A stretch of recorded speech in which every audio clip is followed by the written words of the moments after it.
onde está o teu irmão? Esse é o título hoje. Mas essa é uma pergunta que Deus faz para Caim. Onde é que está o teu irmão? E Caim e Abel foram os primeiros filhos de Adão e Eva. Você deve conhecer isso. Em Gênesis 4:9 diz que o Senhor a Caim: onde está Abel, o teu irmão? E ele respondeu, olha a resposta dele: eu não sei. Acaso sou eu tutor do meu irmão?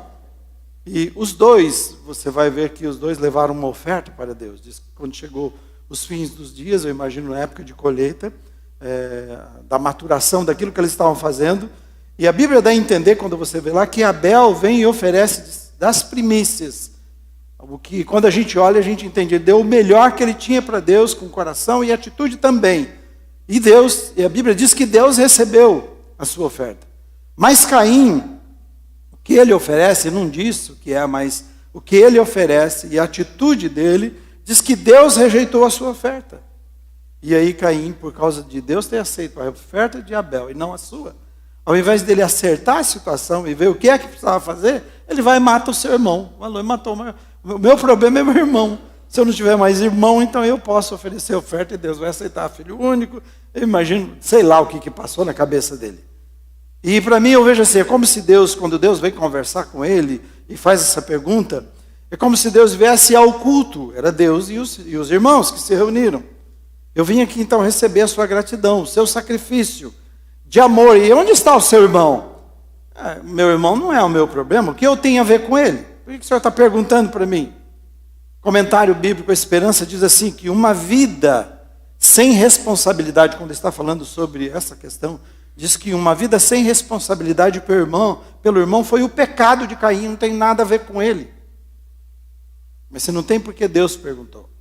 O texto de Hebreus, para a gente entender sobre essa prática e por que é que eu e você temos a ver com o nosso irmão, Hebreus 10, 24 a 27, você pode me acompanhar, diz assim, vamos ler juntos? Consideremos uns aos outros, bem forte, para nos estimularmos ao amor e às boas obras. Não deixemos de congregar-nos como é costume de alguns, antes façamos admoestações, e tanto quanto mais vedes que o dia se aproxima. Está falando da volta de Jesus. Porque se vivermos deliberadamente em pecado, depois de termos recebido o pleno conhecimento da verdade, já não resta sacrifício pelos pecados. Pelo contrário, certa expectativa horrível de juízo e fogo vingador, prestes a consumir os adversários. Esse texto está falando de muitas outras verdades. E também há outros versículos no contexto. Mas eu quero focar apenas nesses que eu quero que você veja, de 24 a 27. Ele está falando que o dia do Senhor se aproxima. E ele está falando como vai ser esse dia. Você vai entender um pouco mais que serão dias mais difíceis, que vai exigir da sua vida, da minha vida, uma intensidade maior espiritual. E se a gente quer esperar a Deus e nos encontrar com Jesus nesse dia especial, encontrá-lo face a face, ele está dizendo, para encontrá-lo face a face, veja qual é o contexto, veja as coisas como serão. E ele está falando do perigo, quando você olha, do perigo que alguns crentes vão enfrentar, o perigo de fracassar na sua fé pelas coisas que vão acontecer até lá. Ele diz, até o dia do Senhor, ele está alertando sobre isso. E para corrigir, então o Espírito Santo fala essas verdades para o nosso coração. E eu espero que você entenda essa verdade. O texto está colocando a responsabilidade sobre cada um de nós em relação aos nossos irmãos. É isso que ele está fazendo. Olha só o versículo 24, só vou repetir para você, não está lá. Ele diz, consideremo-nos também uns aos outros para nos estimularmos ao amor e às boas obras. Esse considerar, ele está dizendo assim, olha, concentre. Quando a gente lê, e eles tentaram traduzir o mais próximo do português para a gente entender, mas esse considerar concentre a sua atenção e o seu interesse no irmão, no seu irmão. Eu acho que essa é a coisa mais difícil que nós estamos vivendo nos nossos dias.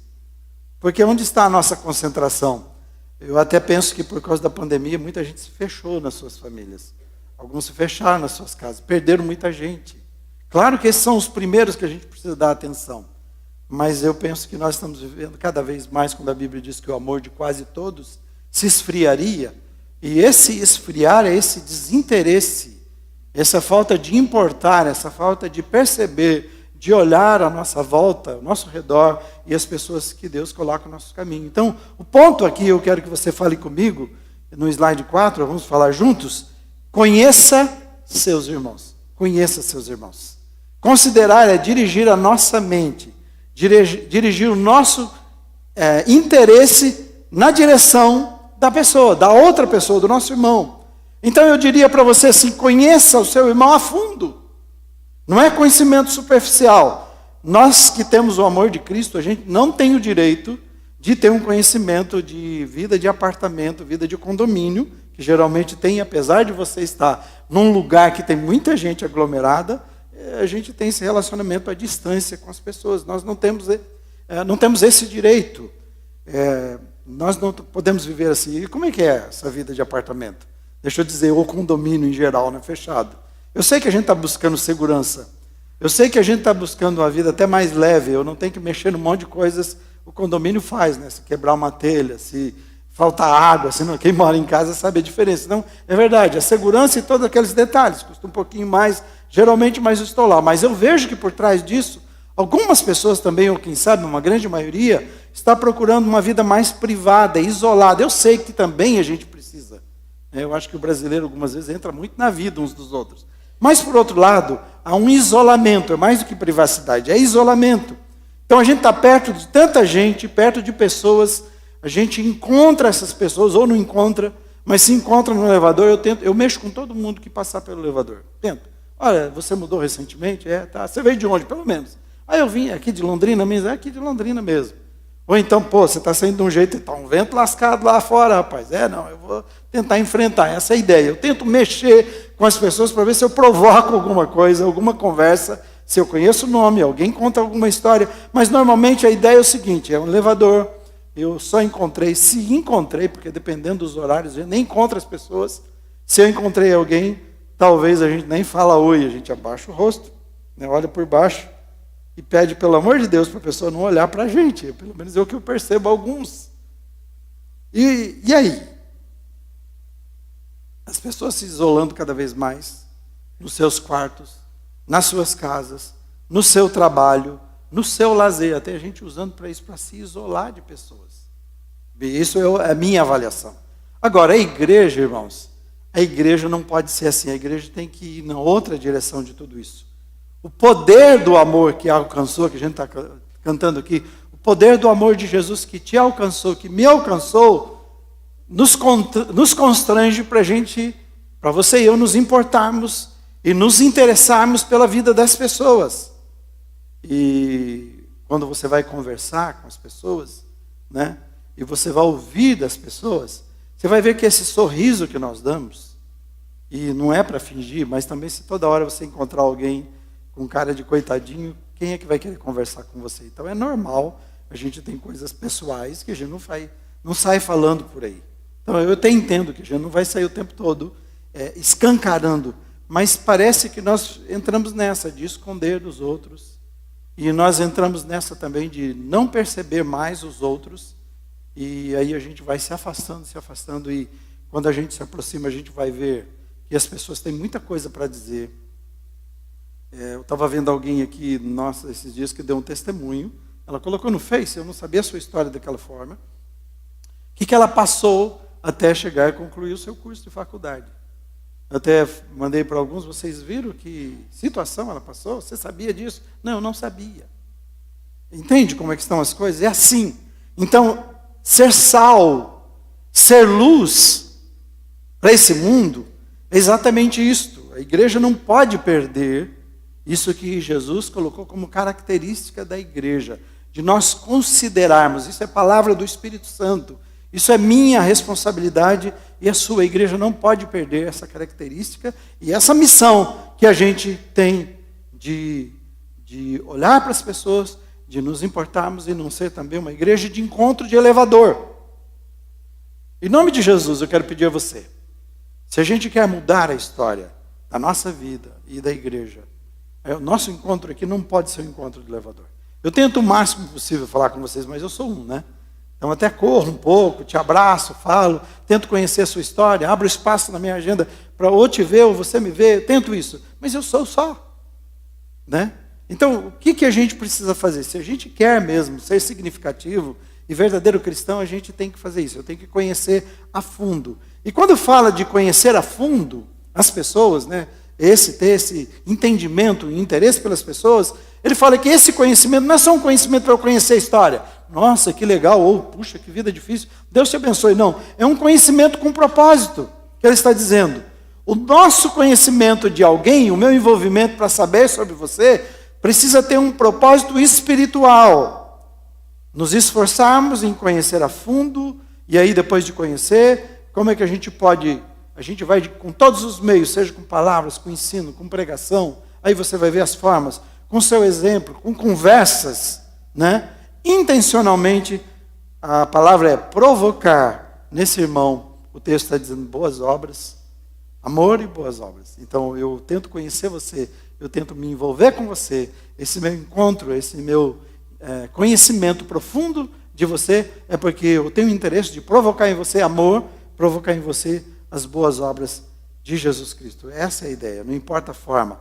E o provocar amor, quando fala aqui, provocar amor é para que os irmãos tenham um grande interesse. Jesus está dizendo, você já se ama, eu não preciso dizer para você se amar. Você já faz, pelo menos uma grande maioria faz, isso é natural na gente. Eu quero me proteger, eu quero o melhor para mim. Você não precisa ensinar isso para a criança, ela já vai fazer. Então ele está dizendo, provocar amor eu preciso estimular no meu encontro com você, no meu conhecimento, eu preciso ajudar você a olhar, você já se ama, mas agora você precisa também olhar para as pessoas e amar as pessoas. Também expressar esse mesmo amor que você tem. E olhando para as pessoas que precisam desse amor. Essa é a ideia de provocar o amor. Também é provocar boas obras, ele diz, o amor e as boas obras. E aí quando fala em boas obras, de repente você fala, vou fazer uma cesta básica que dá para o irmão e está feito. Pode fazer, é importante. Quem sabe essa é uma necessidade. Mas quando você está falando de boas obras, essa é uma confusão que muitos fazem. Boas obras está falando de virtudes cristãs. As nossas obras eram más, eram obras pecaminosas, eram egoístas, distantes da vontade de Deus, não agradava a Deus. Então agora eu tenho que pensar em virtudes cristãs, eu tenho que pensar na santidade de Deus. Essas são as boas obras. Eu tenho que pensar no caráter de Cristo. Então, o meu envolvimento, o seu envolvimento com o seu irmão, que a Bíblia está dizendo, de conhecê-lo a fundo, é com esse propósito de você provocar isso na vida dele. Que ele não só se ame mais, que ele se ame e tente amar, e procure amar as pessoas como ele se ama. Mas que ele também, que ao você se aproximar dele, conhecê-lo, que você de alguma forma ajude ele a desejar viver a santidade que Jesus planejou, a vida nova, a vida transformada que Jesus planejou. Amém? Você está entendendo até aí? Amém? Estão entendendo? Um comentarista diz que dá a entender que quando fala de provocar, que essa é a palavra de estimularmos uns aos outros, é uma coisa que não acontece naturalmente. Então por isso que a gente precisa fazer isso na vida das pessoas. Você precisa ter um caminhar com Deus tão especial, tão maravilhoso, que você, a sua vida, faz isso com a vida das pessoas. Você não tem isso? Você tem um comportamento tal, eu espero que seja ou na sua família, ou onde você está, na sua empresa, nos negócios, e as pessoas têm uma atitude diferente com você, porque você é diferente. Não porque você é quadrado, cristão, careta, não é disso que eu estou dizendo, não. É porque eles percebem, não, esse cara é sério, essa mulher é séria. Uma mulher de Deus. Então, queira ou não, você está dizendo assim, mostrando, olha, vamos mudar a conversa? Vamos falar de coisas que realmente têm sentido? Essa é a ideia. Só que aqui você intencionalmente, ele está dizendo, olha, você está vivendo a vida de Cristo, mas eu estou dizendo, como é que a gente pode fazer isto? Então, você intencionalmente vai fazer isso, incitar a pessoa a viver e provocar na vida dela. Então, ele diz assim, isso não é natural. Você faz isso, você incita isso com a sua vida. A pergunta é quem deve provocar? O grande problema que eu vejo muitas vezes, nós contratamos alguém para fazer o nosso trabalho. Você está entendendo isso? Vou repetir, a gente pensa que contratou alguém para fazer o nosso trabalho. E não é. 1 Coríntios 12, 25, a gente não pode delegar isso. A Bíblia diz assim que Deus organizou a igreja como corpo de Cristo. Para que assim como é o nosso corpo, o versículo diz assim: cooperem os membros com igual cuidado em favor uns dos outros. Olha, se eu quisesse abaixar aqui e erguer isso aqui, você já percebeu quanta coisa está envolvida? Meus pés, minhas pernas, meus braços, né? Minha mente, muita coisa envolvida. E não tem jeito, imagina se um braço pega e resolve, fala assim, não, você não vai fazer isso não. Não, para. Parece que a nossa vida muitas vezes é assim. Ele está dizendo, o corpo, ele sempre trabalha junto. Eu pensei que eu quero levantar todo o meu corpo, já está envolvido aqui para levantar isso. E ele está dizendo assim, a igreja, cada parte, cada um envolvido, cada um de vocês, ao entrar no corpo, recebe um dom de Deus. Mas nós estamos falando mais que dom. Está falando que você agora pertence a um corpo. E ao pertencer ao corpo, eu e você temos essa responsabilidade em relação ao corpo. E aí nós vamos agir juntos. E o objetivo é exatamente isto. O que é que tem que ser feito? Eu tenho que provocar amor, eu tenho que provocar boas obras. Então todo o corpo está envolvido em provocar amor, em estimular amor e estimular boas obras. Cada um. Então a nossa responsabilidade aqui é compreendermos, se eu posso resumir, uns aos outros, esse conhecimento, para nos estimularmos ao amor e às boas obras. A primeira parte do versículo 25 diz assim, não deixemos, vamos lá, em amarelo, não deixemos de congregar-nos, como é costume de alguns. Um dos principais motivos para essa fidelidade aqui, de congregar, de nos encontrarmos, ele está dizendo depois mais à frente, porque o dia se aproxima. O dia de Jesus. E porque o dia de Jesus se aproxima, ele falou, a sua atenção e a sua intensidade precisa ser redobrada na sua espiritualidade, porque o dia se aproxima. As coisas tendem a ficar mais difíceis.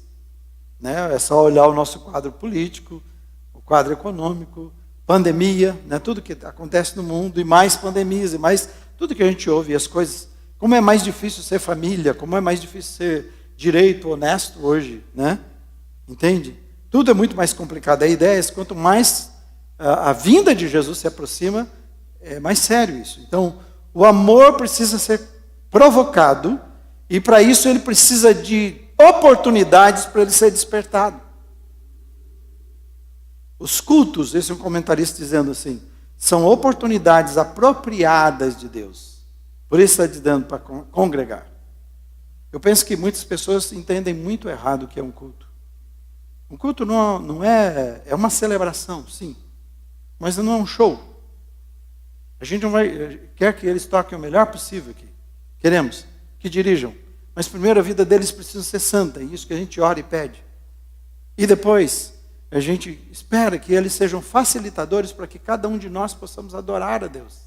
Não é para vir dar show. E o programa de culto é isso, ele é composto de louvor, de adoração, de oração, de oferta, de contribuição, de pregação, de testemunhos. Isso é um culto. Isso é o formato de Deus. Essa é a liturgia, é assim que ele preparou, é por isso que nós fazemos isso. Então você vem aqui para um encontro com Deus, ele está em todo lugar, mas ao encontro especial ele se reúne acima de 2 ou 3 pessoas. Jesus está para agir de uma forma diferente daquela que você faz individual. Por isso ele está dizendo, não deixem de congregar, como é costume de alguns. E quando você olha, então lembra, o culto é esse lugar para provocar e estimular o amor e as boas obras. Quando você olha para todo o Testamento, o Novo Testamento, você vai encontrar inúmeras vezes repetido uns aos outros, uns aos outros, uns aos outros. Então não há espaço para você e eu vivemos isolados. Não tem espaço para a gente viver isolado. Então, vamos falar juntos lá, slide 6. Vamos juntos? Congregue com seus irmãos, vamos lá? Deixa eu dar um exemplo de família, depois eu quero chamar o Júnior aqui para me ajudar nisso. Pensando nesse valor de participarmos assiduamente, vamos pensar numa família assim, né? Participar do culto, da adoração que a gente precisa. Eu sei que tem pessoas que dizem assim, eu posso servir a Deus da minha casa. Bom, se você começar um culto na sua casa e um ponto de pregação na sua casa, está bem. Não tem um problema. Se você não pode vir à igreja de forma nenhuma e o único jeito é assistir, Deus vai entender. Mas ele diz assim, não deixe de congregar. Ele está dizendo, não deixe de se encontrar. Não deixe de se reunir como irmãos. Ele não está falando da reunião da família. Mas pense assim, se a gente quisesse entender que a igreja é como família, que a Bíblia diz, então vamos pensar assim, o pai mora num lugar, e a gente já tem muito disso hoje, né? A mãe mora em outro lugar. Nem que não esteja sozinho, morando em lugares diferentes. Os filhos, cada um está morando em uma outra casa. Aí, aí vamos conversar com essa pessoa que entende que isso está certo, e o que ele vai dizer sobre isso? Olha, mas nós estamos ligados, porque nós temos o mesmo sangue, nós temos o mesmo sobrenome, né? Nós pertencemos a uma família. Então, está bem, é verdade. Todas essas coisas são verdade. Mas o fato de viverem cada um longe um do outro, expõe, eu queria que você ouvisse isso, expõe e enfraquece e também nos distancia. Não é verdade? Não é isso que acontece? Se você fosse viver a sua vida desse jeito, pense, a sua esposa num lugar, marido no outro, né? E cada filho morando numa casa de mais alguém. É a vida conectada, e falando de família, no lar, que nos aproxima, que cria vínculos, que dá suporte, que dá companheirismo, que dá força a você e eu, essa vida em família. E quando não fazemos isso, então, aí nós nos expomos, ela nos protege, ela estimula.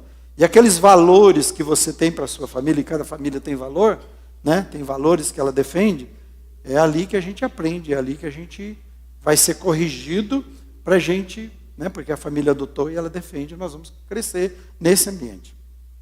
Claro que eu vou concordar com você que o ambiente de família não é fácil. Acho que algumas vezes a gente quer fugir dele, quer correr dele. Fala, nossa, o tempo fechou aqui, o que eu faço? Eu sei que existe isso, né? A situação é difícil, mas família é isso. A gente vai aprender a conviver e vai resolver os nossos perrengues e vamos crescer juntos e nos fortalecer. E é assim que funciona. Então, apesar de ser difícil, a família conectada é que vai fazer a diferença. Eu quero chamar o Júnior. Júnior, conta um pouco, porque ele até começou a falar isso domingo passado, né? E quando ele começou a falar domingo passado, quem assistiu online conseguiu ouvir bem, mas quem pode vir aqui pertinho, quem estava aqui no culto naquela hora não conseguiu entender bem. Você tem uma história para contar. Então vamos pensar assim, bom, vocês conhecem ele, é um músico e dirigente também aqui, né? Tá bom? Vamos aplaudir e receber. Ele está corajoso. Vem perto de mim aqui, porque eu não estou mordendo. Será? Vamos ver, talvez não dê. Então tá bom. Então fica essa desculpa aí. Não, brincadeira. Conta para mim, Júnior, você estava dizendo da sua família, você estava afastado da igreja. O que você acha que aconteceria se você... Como estaria a sua família se você continuasse afastado como você? Pensa um pouco, viaja um pouco. E como seria se você não estivesse numa igreja? Se eu não estivesse hoje onde eu estou, eu tenho certeza que eu amo a minha família. Eu amo eles. Né? Para falar dele, o meu olho brilha. Quando eu consegui um emprego na Unimed, antes de responder, quando o psicólogo ele falou assim, você falou de várias coisas, mas na hora que você falou dos seus filhos, da sua esposa, seu olho brilhou. Então, se eu estivesse fora da igreja até hoje, e sabendo que minha família está doente, isso é me detonar, me destruir por dentro. Assim? E eu sabia que isso ia me destruir. Porque eu ia na igreja, mas eu tive um problema e saí. E a minha esposa ela começou a se incomodar com isso.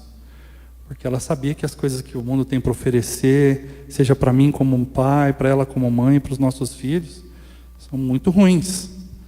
E a preocupação maior partiu dela, nessa questão, né? Então eu tenho certeza que se hoje eu não estivesse aqui, minha família não estivesse aqui, eu sei que nada de bom eu teria. Conta o que aconteceu para você vir e depois como é que a sua família está envolvida e como é que ela está hoje. Sim. Eu pertencia a uma outra igreja por muitos anos mesmo. Eu tive uma decepção lá e eu falei, eu cansei de igreja, cansei dos irmãozinhos, das irmãzinhas chata.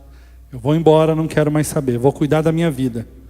Né? Não quero mais ter compromisso com ninguém, compromisso com nada. Eu quero cuidar da minha vida, quero chegar no final de semana e ficar em casa sem fazer nada, que eu amo fazer isso. Não fazer nada é muito bom. Só que a coisa não estava legal, a gente estava num momento de crise eu tinha sido demitido de uma empresa que acabou fechando as portas. E daí algumas vezes a gente já começa a querer acusar, né? Colocar a culpa em Deus, né? Pelo problema que estava acontecendo. A gente esquece que outras pessoas também têm problemas.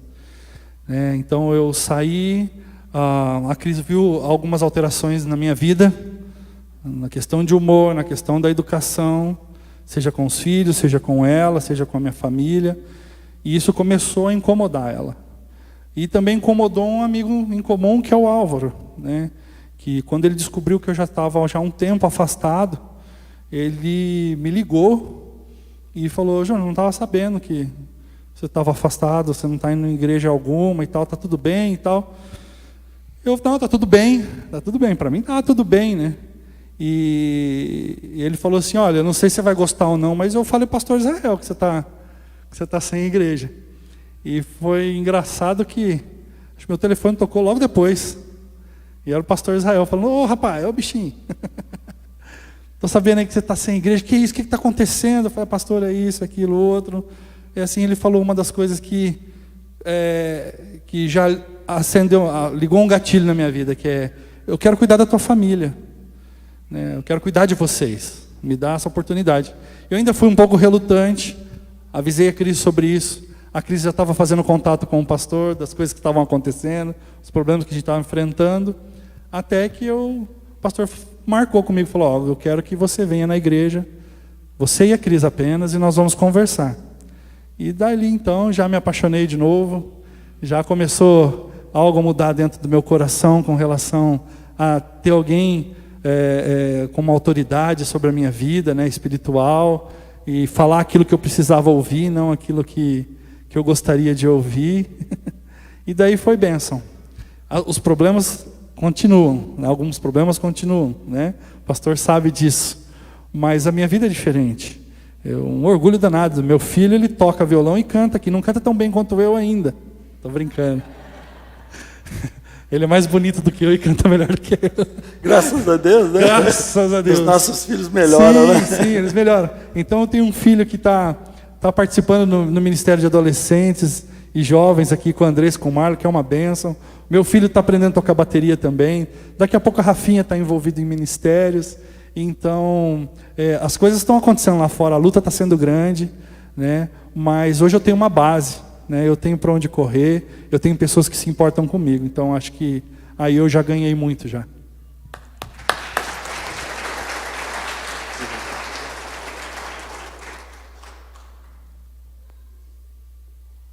Amém?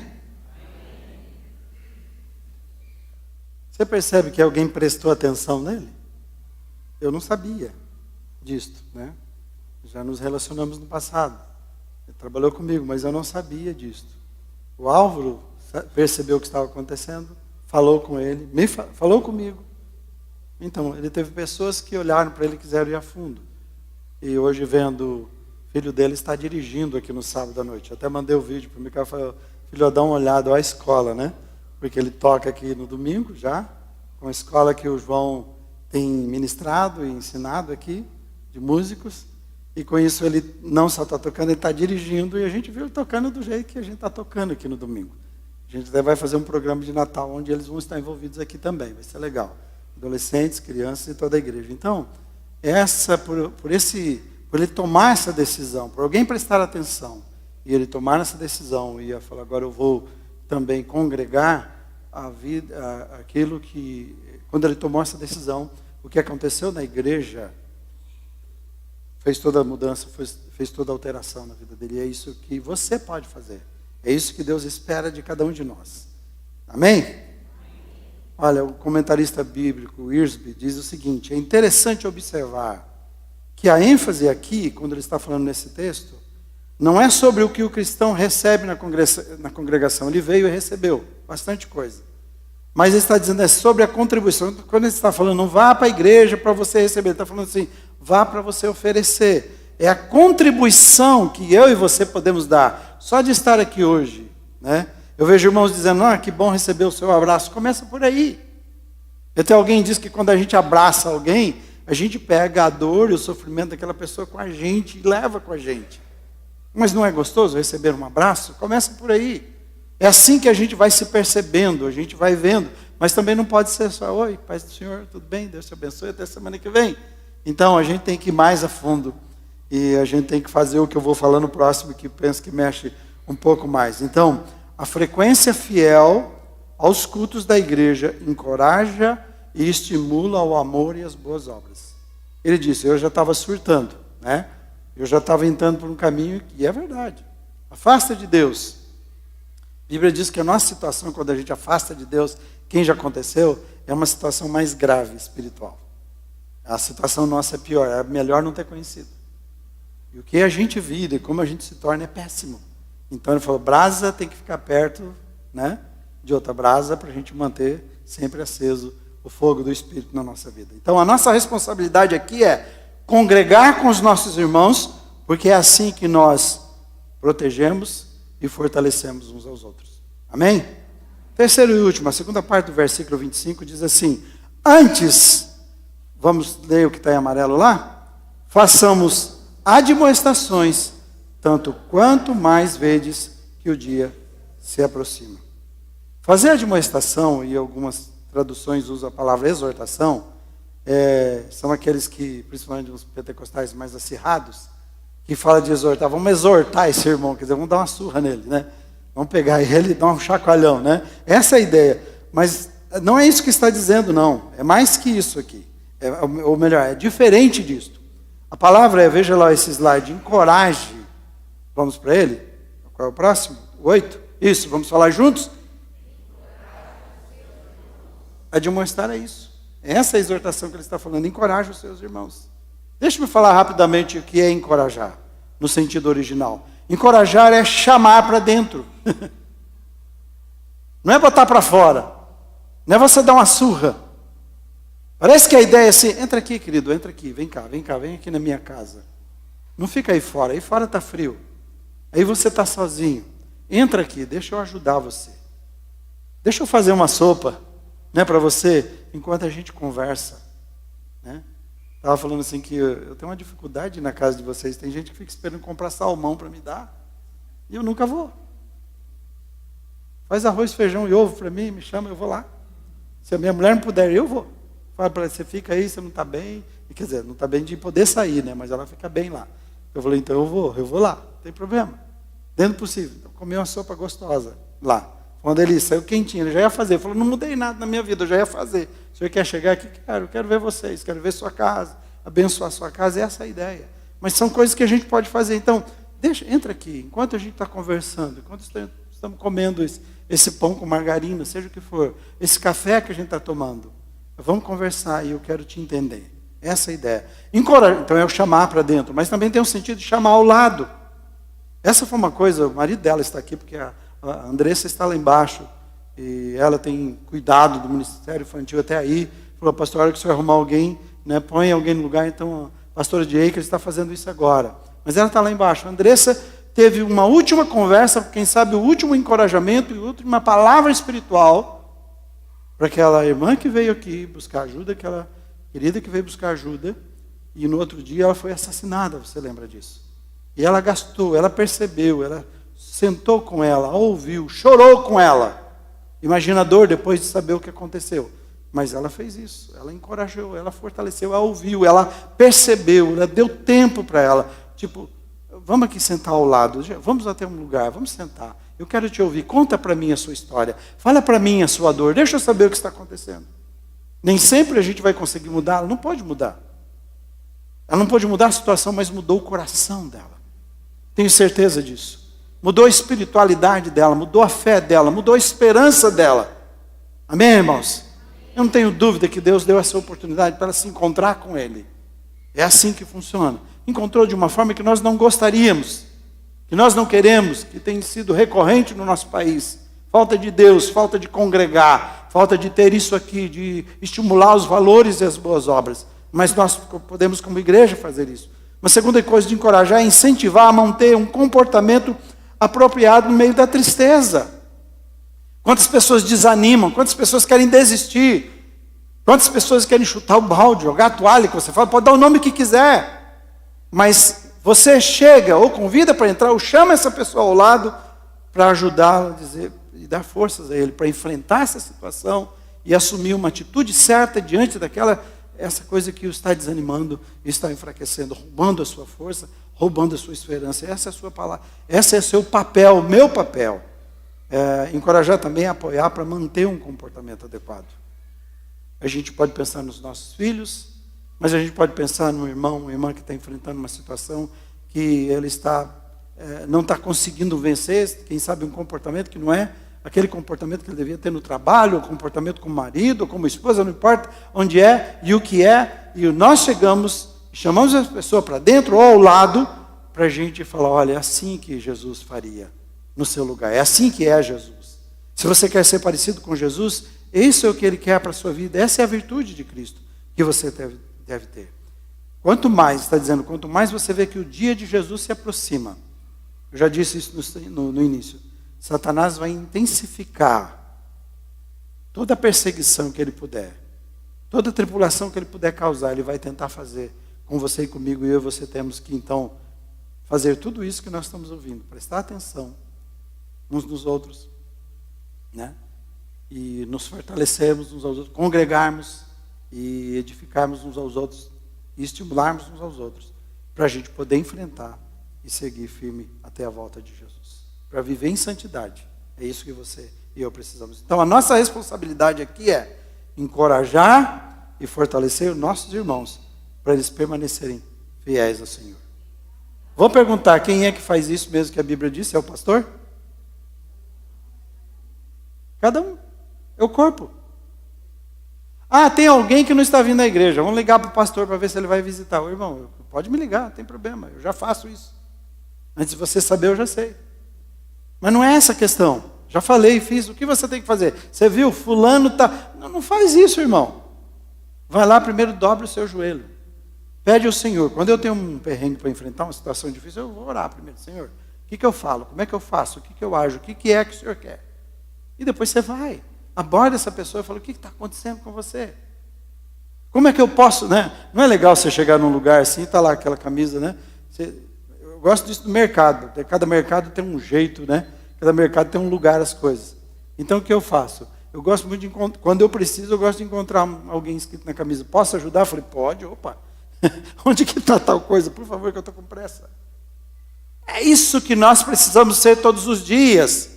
Tem que estar na tua testa, no seu coração, no seu sorriso, no seu interesse, na sua busca de, posso ajudar em alguma coisa? Foi isso que foi falado. Posso. Pode sim. E você, por outro lado, dizer, sim, eu quero ajuda, eu preciso de ajuda. A pergunta é assim, onde está o teu irmão? Essa pergunta é para você. E a pergunta é, por acaso sou o tutor do meu irmão? Posso dizer uma verdade? Sim, você é. Senão Deus não teria feito essa pergunta para ele. Ele não teria sentido isso. Onde está o seu irmão? Eu preciso saber, você precisa saber, nós precisamos saber. Onde ele está, não só na localização, onde ele está na sua situação. Como ele se encontra e como eu posso ajudar. O que eu posso fazer por você? Então, aquele encontro com alegria com Jesus, naquele dia, só vai ser possível se eu e você nos encontrarmos, como o Júnior disse, de mãos dadas. Esse dia vai ser feliz, especial, se eu e você estivermos de mãos dadas. Ninguém vai chegar sozinho. Nós vamos chegar porque nós pegamos nas mãos e nos juntamos. Eu gosto disso quando nós oramos, no café, no almoço. Pega as mãos, eu pego todos os dias a mão da minha esposa no café, e ela a minha. E nós oramos, nós nos unimos naquela hora. Eu oro por ela, ela ora por mim. Todos os dias eu a abençoo, ela me abençoa. É assim, essa é a ideia de igreja. Damos as mãos espiritualmente e nos fortalecemos e nos abençoamos para chegar aquele dia com Jesus. Eu não vou sozinho. O segredo aqui não é quem chega primeiro, é se a gente chega junto lá. Todo mundo chega lá.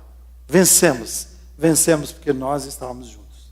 Sozinhos, solitários, nós vamos nos perder. Não dá. Então, se você quiser estar lá, fique em pé.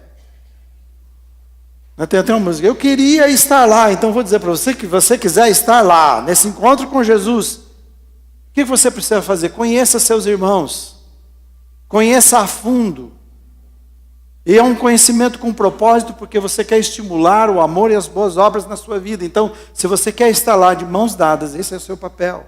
Se você quiser estar lá, congregue sempre, regularmente com seus irmãos. O comentarista Champlin diz o seguinte, que a igreja local, ela age como um agente de comunicação de ajuda mútuas.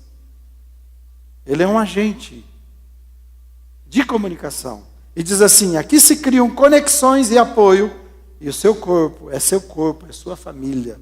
A igreja de Jesus é isso. É aqui que a gente cria essas conexões. Então você não pode se permitir não conhecer as pessoas aqui.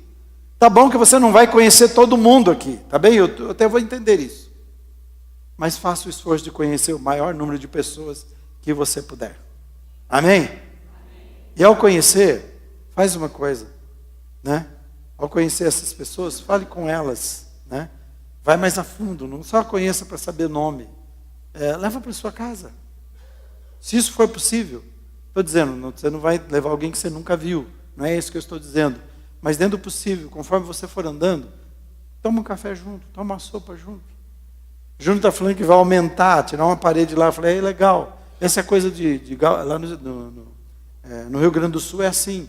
É a mesa, todo mundo se encontra à mesa. Ali é o lugar de todo mundo estar, é o lugar maior.